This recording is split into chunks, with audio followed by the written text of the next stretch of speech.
여보, 이게 어떻게 된 일이야? 수술실 앞. 성재로부터 급보를 받고 청라병원으로 달려온 박진석의 눈앞에 펼쳐진 광경은 믿기지 않았습니다. 간이식 수술실로 향하는 병상 위의 우진, 그리고 그 옆에서 병상을 따라가던 아내 성희. 성희는 남편과 눈이 마주치는 순간 얼어붙었습니다. 마치 몰래 도둑질하다 현장에서 덜미를 잡힌 사람처럼. 이게 무슨... 말을 잇지 못하는 진석에게 성희가 달려와 와락 안겼습니다. 그녀의 입에서 터져 나온 건 울음이었습니다. 얼굴을 일그러뜨리며 쏟아내는 울음 앞에서 진석은 더 이상 환한 표정을 지을 수조차 없었습니다. 어떡해요, 어떡해요 여보. 잠시 시간이 멈춘 듯했다. 하지만 병원은 멈추지 않았습니다. 간호사들의 바쁜 손길에 우진의 병상은 수술실로 향했고 곧 엘리베이터 문이 닫히며 시야에서 사라졌습니다. 수술실 밖에 남겨진 세 사람. 고성희, 박성재, 박진석. 서로를 향한 질문들은 입 밖으로 나오지 않았습니다. 6시간 이상 걸린다는 수술이 끝난 후로 모든 게 미뤄졌습니다. 회사로 돌아간 남편과 아들. 홀로 남은 성희의 머릿속은 오직 하나로 가득했습니다. 집에 가서 뭐라고 설명하지? 어떻게 변명하지? 세상에서 거짓말을 가장 싫어하는 남편 박진석. 그에게 들통난 자신의 비밀. 우진의 간이식 수술. 그리고 회복. 그 이후 펼쳐질 폭풍 같은 진실의 순간. 돌고 도는 인생사. 우리나라 드라마를 더 시원하게 풀어드리는 돌돌TV 시작합니다. 구독과 좋아요, 여러분의 응원에 진심으로 감사드립니다. AP그룹 인수를 성공적으로 마무리한 이지혁의 일상은 숨 돌릴 틈 없이 빠르게 흘러갔습니다. 하지만 그의 가슴 한편에는 지울 수 없는 후회가 짙게 드리워져 있었습니다. 정작 가장 지켜줘야 할 사람, 지은호를 제대로 챙기지 못했다는 자책이었습니다. 바로 그 시각, 세상과 단절된 깊은 숲속 어딘가에서는 쌍둥이 오빠 한우진이 죽음의 문턱에서 홀로 쓰러져 있었고, 은호는 마지막 순간이라도 함께하겠다는 듯 오빠의 몸을 필사적으로 끌어안고 있었습니다. 119가 도착했을 때 은호는 눈물과 절망 속에서도 단 한순간도 망설이지 않았습니다. 바로 장기 이식 동의서에 서명한 것입니다. 한우진의 생명은 초 단위로 꺼져가고 있었고 오빠를 살릴 수 있는 건 오직 자신뿐이라는 절박함이 그녀를 지탱하고 있었습니다. 곧바로 병원에 입원한 은호는 수술대에 오르기 전까지 남은 몇 시간 동안 마지막 업무 정리를 위해 정신없이 서류를 정리했습니다. 뒤늦게 이 사실을 전해들은 이지혁은 가슴이 철렁 내려앉았습니다. 내가 조금만 더 챙겼더라면. 자책감이 그를 짓눌렀습니다. 지혁은 곧장 은호의 팀장실로 달려가 그녀가 부탁했던 랩탑과 서류를 챙기기 시작했습니다. 그러던 중 책상 서랍 깊숙한 곳에서 찢어진 사진 한 장이 그의 눈에 들어왔습니다. 오래된 필름 특유의 물빛 색감. 그리고 싱그럽게 웃고 있는 10대 시절의 지은호. 그녀 옆에서 환하게 웃고 있는 한 남학생. 지혁은 사진을 손끝으로 쓸어 넘기며 중얼거렸습니다. 이 친구가 바로 은호 씨가 찾던 오빠였군. 바로 그때 사무실 문이 벌컥 열렸습니다. 박성재였습니다. 지혁의 여동생 수빈과 데이트 중이었지만 마음 한켠이 석연치 않아 결국 지혁을 찾아온 것이었습니다. 여기 있었네. 은호 팀장 방에서. 그런데 정작 본인은 어디 갔어? 성재가 숨을 몰아쉬며 물었습니다. 지혁은 몇 초간 말문이 막히다가 결국 방금 벌어진 일들을 조심스레 털어놓았습니다. 은호가 오빠를 찾았고 오빠는 이미 위급한 상황이었고 은호는 그 자리에서 간이식 동의서에 서명했으며 지금 병원에 있다는 사실까지. 뭐라고? 성재의 얼굴이 순식간에 창백해졌습니다. 그래서 지은호가 간이식을 하러 병원에 갔다고? 지혁은 사진을 건네며 무겁게 답했습니다. 말릴 수 있는 상황이 아니었어. 그리고 이 사진 속 소년이 은호의 쌍둥이 오빠래. 고등학교 때 절친이었다잖아. 성재는 사진을 보는 순간 심장이 멎는 듯한 충격을 받았습니다. 그리고 입에서 터져 나온 말은 지혁의 상상을 훨씬 뛰어넘는 것이었습니다. 헉, 이건 내 의붓동생 우진이잖아. 지혁의 눈이 크게 흔들렸습니다. 성재도 말을 잇지 못한 채 사진과 지혁 사이를 번갈아 바라보았습니다.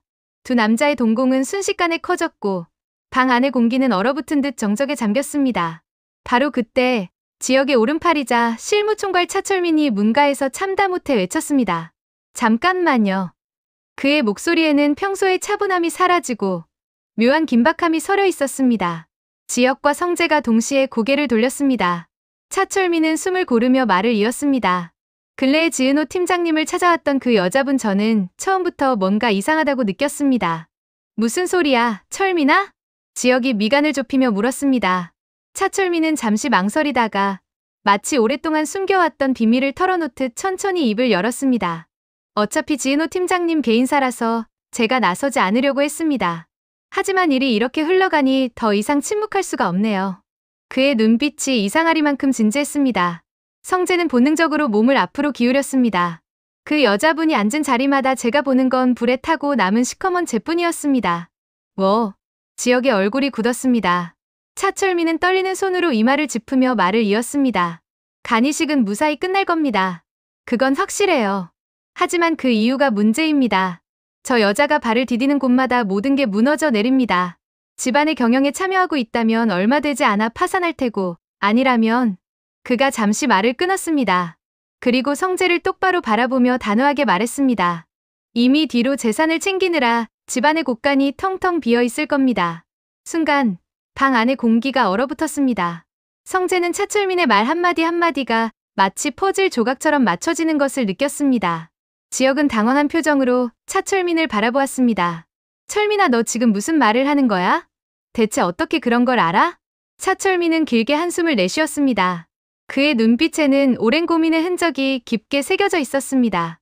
사장님, 제가 예전에 말씀드렸지 않습니까? 저희 집안이 무당집 내력이 있다고. 그건 알지만 저도 신내림을 받지는 않았습니다. 하지만 차철민이 고개를 떨구었습니다. 보통 사람들과는 다른 것을 봅니다. 인정하고 싶지 않았어요. 평생 이걸 숨기고 살았습니다. 왜냐하면 제가 보는 대로 다 말하는 순간부터 정상적인 인간관계를 맺기가 불가능해지거든요. 그는 쓴웃음을 지었습니다. 그래서 유독 혼자 밥을 먹고 일에만 파묻혀 사는 겁니다. 사람들과 가까워질수록 보고 싶지 않은 것들이 더 많이 보이니까요. 성재는 숨이 멎을 것 같았습니다. 차철민의 고백은 믿기 어려웠지만 동시에 너무나 절실하고 진실되게 들렸습니다. 지혁은 잠시 말을 잃었다가 조심스럽게 물었습니다. 그럼 그 여자에게서 뭘 본 거야? 차철민이 천천히 고개를 들었습니다. 그의 눈빛에는 두려움이 어려 있었습니다. 죽음이요. 그리고 탐욕. 그 여자 주변에는 너무 많은 것들이 쓰러져 가고 있었습니다.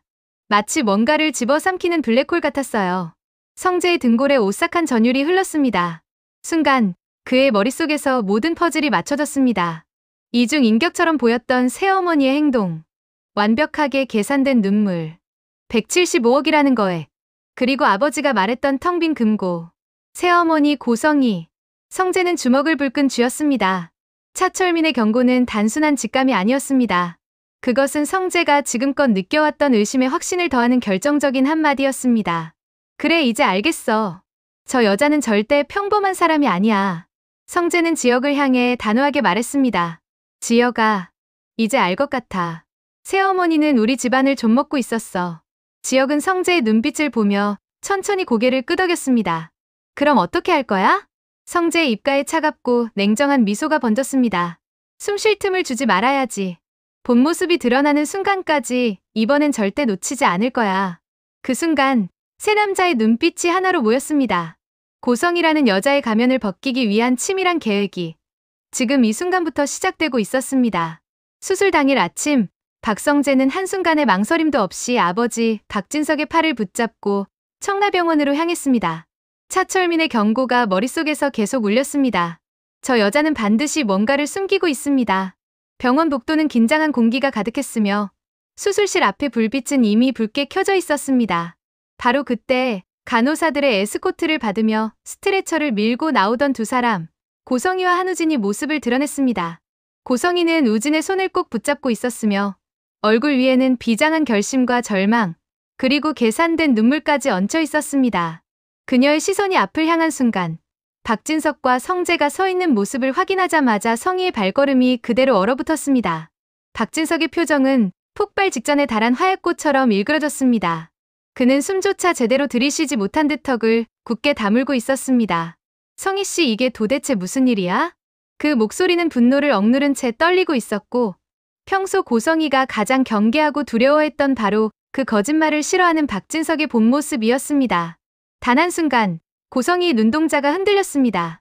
하지만 곧이어 그녀는 누구보다 능숙한 연기자의 얼굴로 변했습니다. 그녀는 그대로 박진석의 가슴에 얼굴을 파묻고 울음을 터뜨렸습니다. 진석 씨, 미안해요. 정말 말하려고 했어요. 하지만. 박진석은 당황한 듯 팔을 허공에서 맴돌렸습니다. 성희의 갑작스러운 오열에 그는 화를 제대로 낼 기회조차 잃고 있었습니다. 성희의 울음소리는 복도 전체를 덮쳤습니다. 슬픔과 공포, 죄책감이 뒤섞인 듯했지만 그 속에는 상대가 자신을 탓하지 못하도록 하는 치밀한 계산이 정확히 숨겨져 있었습니다. 성재는 그 모습을 묵묵히 지켜보았습니다. 속이 시커멓게 타들어가듯 의심이 짙어졌습니다. 역시 또 시작됐네. 그의 눈빛에는 차가운 단정이 깔려 있었습니다. 우진이 수술실로 들어가고도 그 울음은 한동안 이어졌습니다. 그러나 수술의 시작과 함께 고성희의 울음은 놀랄 만큼 단번에 사라졌습니다. 마치 무대 뒤에서 가면을 벗든 말입니다. 박진석과 성재는 수술이 길어질 거라 판단해 결국 회사 일정 때문에 병원을 떠나야 했습니다. 고성희는 두 사람을 배웅하는 내내 고개를 떨구고 있었지만 그녀의 머릿속에는 우진의 생사나 수술 성공 여부는 단 한 줄도 자리를 차지하지 않았습니다. 오직 하나, 어떻게 변명하면 이번 고비를 넘길 수 있을까? 그녀의 모든 신경은 그곳에만 꽂혀 있었습니다. 6시간 후, 수술은 기적처럼 성공했습니다. 우진의 생명은 가까스로 돌아왔고 의료진은 성공 소식을 전하며 고성희의 손을 다독였습니다. 그러나 성희의 눈빛은 잠시의 안도 뒤 이내 오히려 더 복잡해졌습니다. 이제는 집에서 벌어질 또 다른 연기가 기다리고 있었기 때문입니다. 집에 도착하자마자 박진석은 묵직한 눈빛으로 아내를 바라보았습니다. 그는 여전히 분노와 혼란 속에서 허우적거리고 있었습니다. 바로 그 순간 고성희는 마치 기다렸다는 듯 무릎을 꿇다시피 남편 앞에 섰습니다. 그녀의 목소리는 한없이 떨렸습니다. 말 못해서 정말 죄송해요. 진석 씨가 회사 일로 힘들어하는데 더 걱정시키기 싫었어요. 그리고 우진이는 제 첫 번째 결혼해서 낳은 아이예요. 그걸 어떻게 쉽게 입 밖에 내겠어요. 제가 얼마나 불쌍한 처지인지 진석 씨는 아시잖아요. 그녀의 눈에는 맺힌 눈물이 한 방울씩 떨어졌고 손끝은 가볍게 떨렸습니다. 완벽하게 계산된 떨림이었습니다. 박진석은 결국 그녀의 어깨를 감싸 안았습니다. 성희 씨 이제 알았으니까 괜찮아. 힘든 일이 있으면 나한테 말해. 그의 목소리는 아내를 지켜줘야 한다는 책임감으로 가라앉아 있었습니다. 성희는 그의 품에 안긴 채 또다시 울었습니다. 그러나 그 울음에는 단 한 톨의 진심도 섞여 있지 않았습니다. 문틈에서 이 장면을 지켜보던 성재와 영란은 서로 얼굴만 바라보았습니다. 영라가 속삭였습니다. 와, 연기력도 늘었네. 성재는 냉소적으로 숨을 내쉬었습니다. 그러게, 이번엔 아버지도 완전히 속아 넘어갔네. 문틈 사이로 고성희 떨림 하나까지 관찰하던 두 남매는 다시 한번 깨달았습니다. 이 여자는 절대로 진심으로 울지 않는 사람이라는 것을. 성재는 그날 이후 좀처럼 잠을 이룰 수 없었습니다. 고성희라는 여자는 단순한 거짓말쟁이가 아니었습니다. 그녀는 여우처럼 영리했고 뱀처럼 흔적을 남기지 않는 사람이었습니다. 자신이 설치한 모든 덫을 피해가고 상황을 유리하게 바꿔버리는 능력은 거의 병적이었습니다. 그러나 지역에게 들은 말은 성재의 심장을 잠시 멎게 만들었습니다. 은호에게 제시한 금액 175억 5천만 원. 그 돈의 간을 팔아라는 제안 앞에서 성재는 소름이 올라왔습니다. 저게 제정신인 사람이 할 수 있는 짓인가? 하지만 더 중요한 것은 따로 있었습니다. 그 돈이 도대체 어디서 나왔느냐는 점이었습니다. 아버지 박진석은 평소 늘 한결같이 말했습니다. 성희 씨는 참 알대. 금고도 텅텅 비어 있더라고. 참 검소한 여자야. 그 말도 이제는 완전히 의심스러웠습니다. 성희가 절대로 없는 사람일 리가 없었습니다. 그녀의 눈빛, 행동, 사고 방식, 돈을 놀리는 방식 모두가 말해주고 있었습니다. 성재는 직접 확인해야 한다는 확신에 사로잡혔습니다. 그는 조심스럽게 새어머니의 방으로 향했습니다. 2번 살펴보았고 3번을 뒤졌습니다. 그러다 문득 옷걸이 뒤쪽, 벽의 일부분이 미세하게 도드라져 있다는 것을 발견했습니다. 손으로 눌러보자 작게 툭 소리가 나며 숨겨진 공간이 드러났습니다. 그 안에는 철문으로 된 금고가 자리하고 있었습니다. 역시 있었네. 성재는 눈을 좁혔습니다. 비밀번호를 모르는 것이 문제였지만 고성희의 모든 행동은 우진을 중심으로 돌아가고 있다는 사실을 이미 알고 있었습니다. 그녀의 방, 그녀의 서랍, 그녀의 핸드폰 메모까지 모두 우진이 중심이었습니다. 성재는 아주 천천히 금고 번호판 위에 손을 올렸습니다. 그 순간 오싹한 직감이 등을 스쳤습니다. 설마 우진이 생일? 그는 숫자를 입력했습니다. 그리고 마지막 자릿수를 누른 순간 틱! 금고가 풀리는 아주 작은 소리가 울렸습니다. 성재의 숨이 멈췄습니다. 문을 조심스레 열었을 때 그의 두 눈은 말 그대로 얼어붙었습니다. 금고 안은 단순한 비상금 수준이 아니었습니다. 금괴, 그것도 하나둘 들어있는 정도가 아니라 벽돌처럼 가지런히 군대식으로 정렬된 금괴들이 층층이 채워져 있었습니다. 황금빛이 스탠드 불빛에 반사되며 빛났습니다. 성재는 충격과 분노, 그리고 믿을 수 없는 공포가 동시에 치밀어 올라 가슴이 쿵쿵 울리는 소리를 들었습니다. 이게 다 뭐야? 175억? 아니 이 정도면 그 이상이잖아. 그는 한참 동안 금고 앞에 서 있었습니다. 머릿속은 텅 비었고 심장만 시끄럽게 뛰었습니다. 그때 깨달음이 번개처럼 그의 머리를 때렸습니다. 이 금괴들, 이 돈의 규모, 이 숨긴 방식. 고성이는 절대 평범한 여자가 아니다. 그녀는 아버지가 말한 알뜰한 여자가 아니라 재산을 숨기고 조작하고 운영하는 데 누구보다 능숙한 사람이었습니다. 그리고 두 번째 깨달음은 더 무서웠습니다. 은호에게 175억을 제시한 돈. 그건 고성이가 어디선가 빼돌린 작은 조각에 불과했다는 것. 이 여자는 절대 그냥 넘어갈 사람이 아니야. 금고 문을 닫는 순간 귀 뒤에서 다시 울리는 차철민의 목소리가 스쳤습니다. 그분이 앉는 자리는 모두 불타고 남은 쟤밖에 안 보여요. 이제 성재는 확신했습니다. 고성이는 우연히 만든 불행한 여자도 단순한 이중생활자도 아니었습니다. 그녀는 자신이 원하는 것을 위해 무엇이든 할 수 있는 사람. 돈, 거짓, 사람의 목숨까지도 거래하는 사람. 그리고 성재는 결심했습니다. 이 금고를 본 순간부터 이제 자신이 해야 할 일은 단 하나, 새어머니의 주연극을 끝내는 것뿐이라는 사실을. 며칠 뒤 성재는 이복 동생 우진의 병실에 병문안을 왔습니다. 우진은 잠시 창밖을 바라보다가 아주 조용히 말문을 열었습니다. 형 사실 나는 은호와 헤어지던 날을 기억해요. 성재는 눈을 깜박였습니다. 지역에게 들었던 이야기의 빈칸이 우진의 목소리로 채워지고 있었습니다. 그때 우리는 둘이 꼭 붙어 다녔거든요. 근데 엄마가 갑자기 나만 데리고 갔어요. 은호는 울면서 내 손을 잡고 있었는데 우진의 입술이 떨렸습니다. 숨을 고르는 모습이 오래된 상처가 다시 벌어진 듯 했습니다. 엄마가 말했어요. 그 아이는 이미 죽었다고. 그렇게 말하니까 나도 더 묻지 못했어요. 성재는 천천히 고개를 들었습니다. 우진의 눈은 붉게 충혈되어 있었습니다. 죽었다는데 내가 뭘 더 물을 수 있었겠어요. 그래서 그때부터는 그냥 내가 지켜주지 못한 동생이라고 가슴속에 묻어버렸어요. 그 말은 짧았지만 한 아이가 평생 짊어져야 했던 죄책감과 슬픔이 그대로 담겨 있었습니다.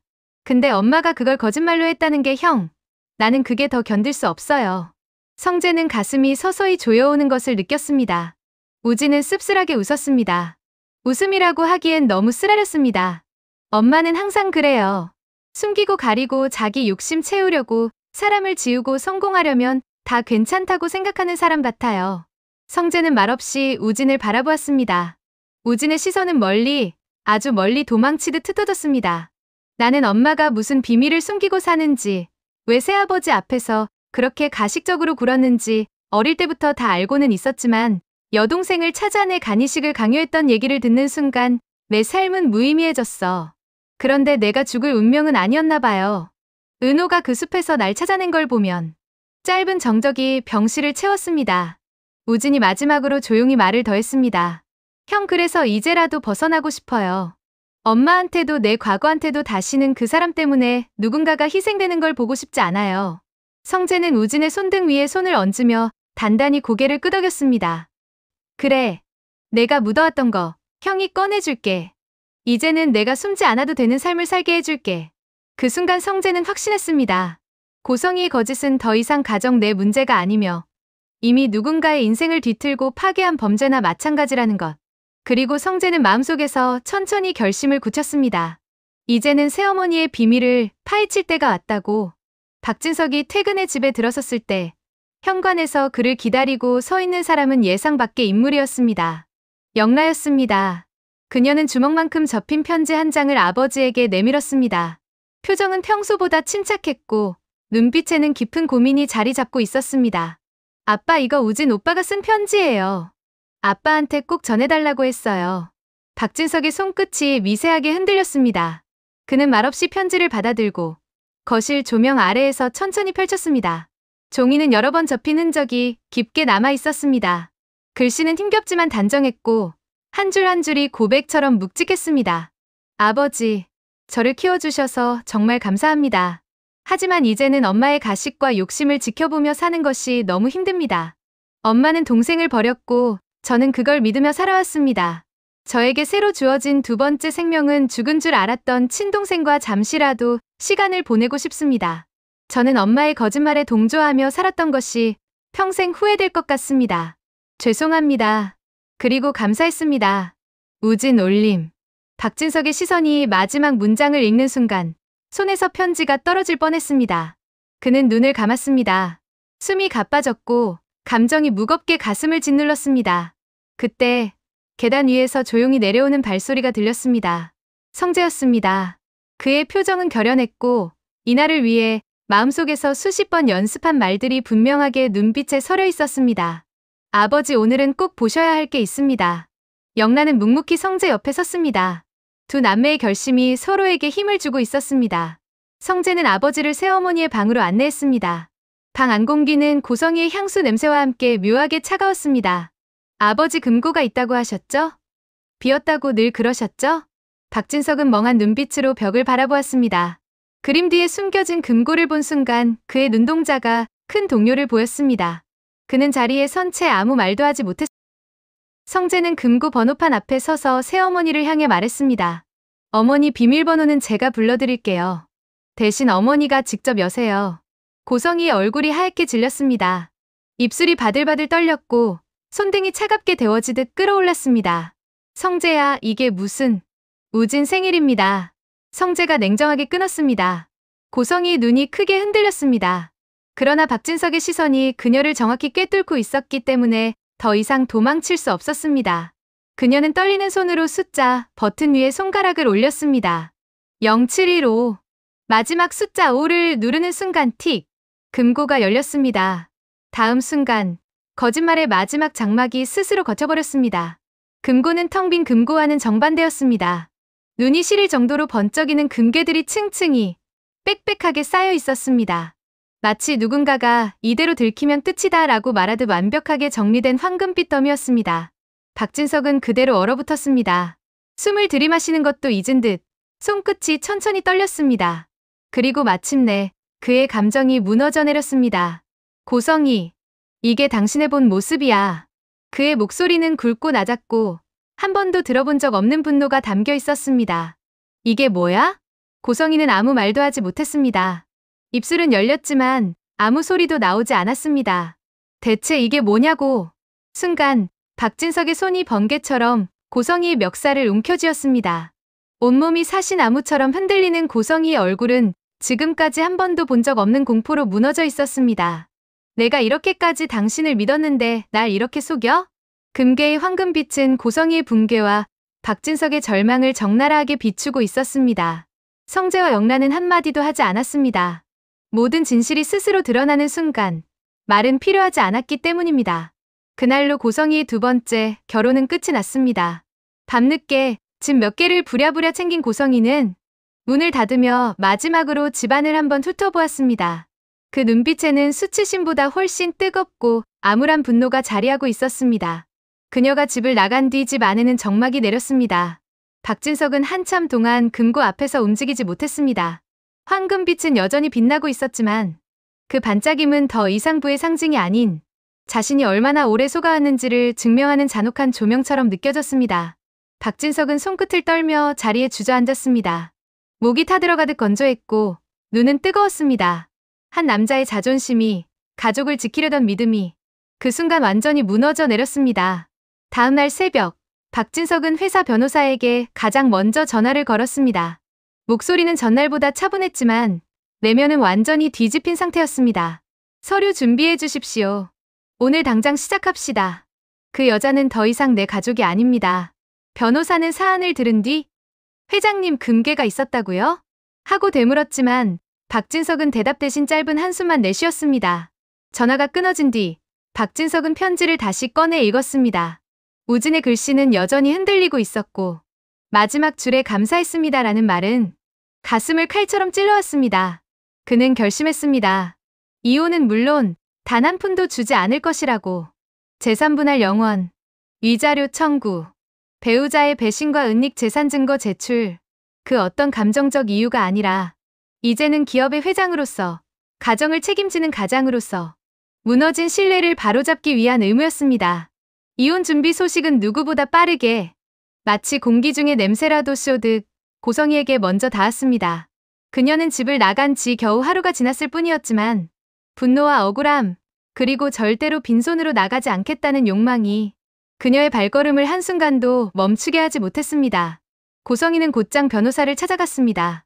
그녀의 눈빛은 흩어지지 않았고 오히려 되레 차갑게 가라앉아 있었으며 말끝은 교활한 논리로 꽉 채워져 있었습니다. 그녀가 제출한 가처분 신청서는 한 줄 한 줄이 칼날처럼 벼려져 있었습니다. 혼인 중 형성한 공동 재산이니 분할 권리가 있다. 남편의 감정적 폭력에 상습적으로 시달렸다. 우진과 자신은 경제적 위협을 받아 쫓겨났다. 금괴는 전 남편에게 받은 합법적 위자료다. 박진석은 우진만 편애했고 자신을 지속적으로 소외했다. 그 문장들은 거짓이었고 왜곡이었고 추악한 발악이었습니다. 그러나 동시에 그녀가 어떤 방식으로든 상대를 굴복시키는 데 탁월한 재능을 가진 사람임을 다시 한번 보여주는 증거이기도 했습니다. 가처분 신청은 놀랄 만큼 빠르게 법원에서 받아들여졌습니다. 단 하루 만에 박진석의 예금 일부가 동결되었고 운영비 계좌 또한 일시적으로 묶여버렸습니다. 그날 오후 재무팀에서 다급히 보고가 올라왔습니다. 회장님 특정 계좌가 잠겨 있습니다. 지출 승인 자체가 안 됩니다. 보고서를 받은 박진석의 손이 미세하게 흔들렸습니다. 그는 눈을 감으며 깊게 숨을 들이마셨습니다. 금고가 열렸던 그날 밤보다 더 무거운 허탈감이 그의 어깨를 주저앉히고 있었습니다. 그는 이혼이 단지 감정의 끝이 아니라 전쟁의 시작임을 그제서야 알았습니다. 그리고 그 전쟁은 상대가 고성이라는 사실 때문에 어떤 규칙도, 어떤 인간적 선도 기대할 수 없는 잔인한 싸움이라는 것도 깨달았습니다.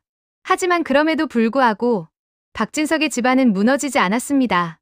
그 이유는 단 하나였습니다. 바로 차철민이라는 존재.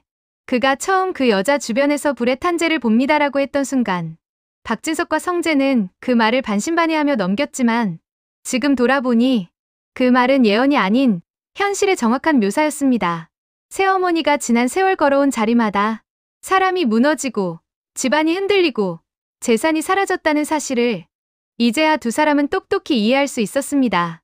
고성이의 가처분 신청은 그녀가 할 수 있는 마지막 발악이었습니다. 자신을 붙잡고 있던 인생의 조각이 모두 손가락 사이로 흘러가는 것을 알고 있었기에 끝까지 흔적을 남기고 싶었던 몸부림이었습니다. 그러나 그 발악이 지나간 뒤 박진석은 한 가지를 확신하게 되었습니다. 차철민의 경고는 허상도 미신도 아니었다는 것. 그의 신기가 결국 이 집안을 살리는 역할을 했다는 것. 끝까지 시청해주셔서 감사합니다. 구독과 좋아요 부탁드립니다.